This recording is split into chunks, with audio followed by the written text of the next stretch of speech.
Thank you, Chairman, sir.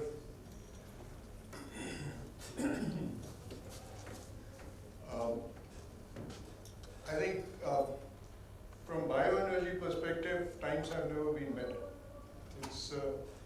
It's I think the time for bioenergy. And when we talk about bioenergy, I think Chairman sir has also mentioned that perhaps the thrust is going to be on bio-CNG and everything else is going to fade. And I hold the same view actually. And as I said, things have never been as good for bioenergy. It's partly because of the kinds of experiences that we've had over the years, and in fact the world has had, and the kind of technologies that have come and gone, technologies that are on the anvil, technologies that are being used. Next, please. This is one of those feel-good slides. I mean, IEA forecast tells us that by 2050, biomass and waste will be the single largest contributors of energy. What a way to look at bioenergy. By 2035, biomass will contribute 14% of global primary energy. In India, we already have 23% primary energy coming from biomass, but the way that energy is being obtained is going to undergo change. We are not going to have low efficiency kind of usage for biomass, and that is going to get transformed, and the 23% would actually mean a lot and would make a lot of contribution to point number one. Next, please. In the country, if we look at the renewable energy map, we've reached a credible 23% already. It's only going to go up. Out of 23%, 12% comes from biomass. 12% of 23 would give us about 2.5%. So 2.5% of the total energy is already coming from biomass. And this is not the 23%. This is hardcore energy in the form of power, or biogas, or bio-CNG. Next, please. Yeah. Another feel-good slide from bioenergy perspective. You have, we have agriculture under tremendous pressure to keep pace with the kind of food requirements that are there in the country, that are going to be there in the country. And more food is produced, more biomass is going to be produced. So, and what is also happening aside of that is that the agriculture also has to improve. When they have to follow the practices of bioeconomy, which essentially mean that you need to improve the efficiency of food production and consumption chains. And bioenergy provides a very important link to do that. Bioenergy helps us in improving the efficiency of waste utilization. We can use that for cattle feed, compost, energy, and so many other specialty chemicals. So I think all in all, everything is falling in place as far as bioenergy is concerned. Next, please. Look at the huge potential that we have. We used to talk about potential biomass potential of about 150 million tons for a very long time. A very recent study that has been carried out by IRI, in fact, this chairman was very closely involved in that study also. The surplus biomass is being seen as about 180 million tons, and the total biomass is 683 million tons. The moment we have more and more usage of biomass for energy production, we will not only handle the surplus biomass, but a lot of other biomass will also come our way. Then we have the animal waste. Look at the numbers. The cattle manure and the poultry toppings and the urban waste, huge potential for bioenergy, and all of that is within the realms of reality in not too distant a future. Next, please. The surplus biomass, in fact, the study also says can produce about 51.35 billion liters of ethanol. If we don't produce ethanol, we produce bio-CNG, because eventually it is going to be a mixture of different different products. It could be ethanol, could be bio-CNG, could be other drop-in fuels. But just a direct conversion, we could be looking at a 50 to 80 billion cubic meters of biogas. That is 20 to 32 million tons of bio-CNG. And you add the figures for municipal solid waste, industrial waste, and animal waste, the numbers would be far more, could be twice of this. Next, please.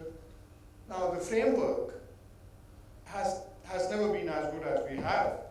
I mean, the national policy provides for everything that is required actually for doing bioenergy in the country, and I think and some tweaking here and there I think will go on. But we do have a base. We do have a basic framework for promoting bioenergy in the country. Next, please.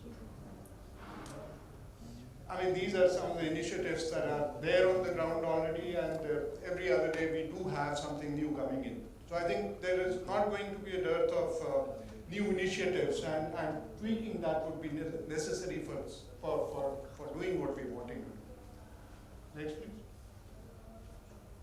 Options, well, I mean, all these are sure options for using bioenergy. I mean, we look at just the first part, improved solid fuels. I mean, there's such a market available for improved solid fuels also, that perhaps if we just attack that first one, we could have our hands full. But that's not the best of means to do that. Best means would come through the gaseous fuels. We do have biogas, which is so very well known, and is being used in large quantities. Producer gas is not only a fuel anymore, it is also a substrate for producing other chemicals, other fuels. Hydrogen is fuel for the future, and bioenergy could become a major source of feedstock for producing hydrogen. On the liquid fuel sides, again, you have several options, and all these would be realities. Next, please. Now, just a couple of slides on status of ethanol projects worldwide. I mean, this is what information that I have. I stand to be corrected. The first project that was set up was set up by a company of Mr. Pierre-Louis. He's sitting here. He can also correct this. But the fact is that they did face a lot of techno-economic issues, and then the three projects that were done in US, Abengoa, DuPont, DSM Point. I mean, these are all giants in their own rights. They set up projects, and they all faced huge amount of techno-economic issues, and by no standard, these are considered great success stories for producing bioethanol.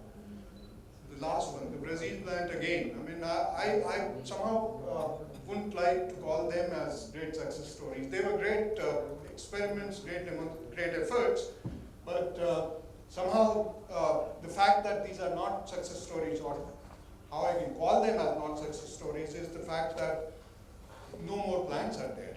We just have these, and these were done several years ago. Next, please. For the Indian scenario, 12 plants were supposed to be set up by the oil marketing companies. I stand a little corrected here because 5 projects, I'm told, I mean, Mr. Chairman said that are under fast track and should be getting commissioned by the year end. But the main issue that I'm highlighting here is about techno-economic viability and feasibility. That for sure is real. And the moment we have bio-CNG coming up, those issues become even more predominant. Next, please. Status of biogas, bio-CNG projects. A very large number of projects are going to be set up. But the first lot of projects that are going to be set up are based on industrial waste, where major feedstocks are going to be industrial waste, where there is a cost to get rid of those wastes. And those wastes are not to be procured by us, as would be the case for biomass. So I think that is a little difference here.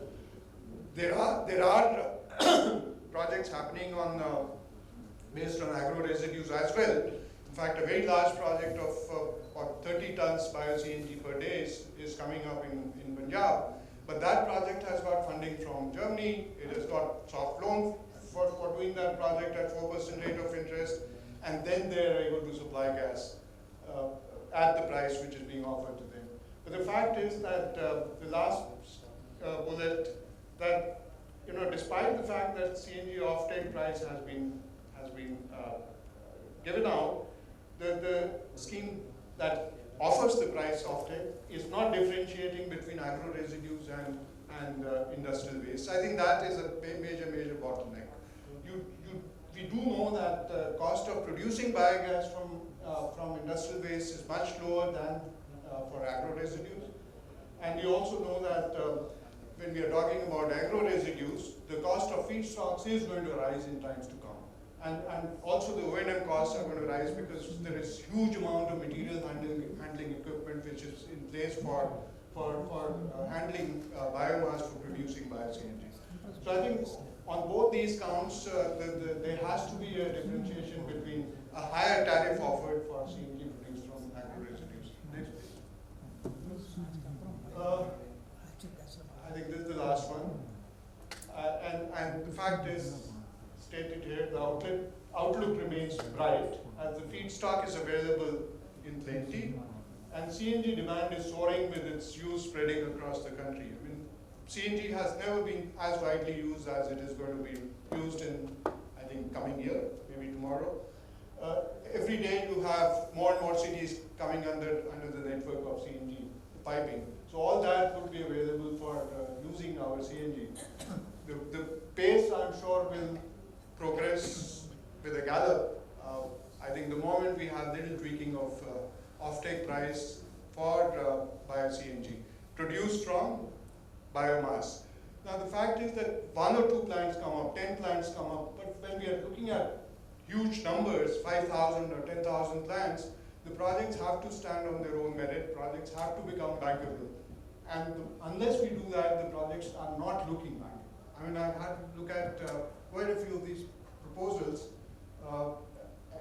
as for looking at them from different perspectives. One does come across that as a major limitation. So I think just that little bit of tweaking and we will have explosion of biogas and bio-CNG projects in the country. Thank you very much.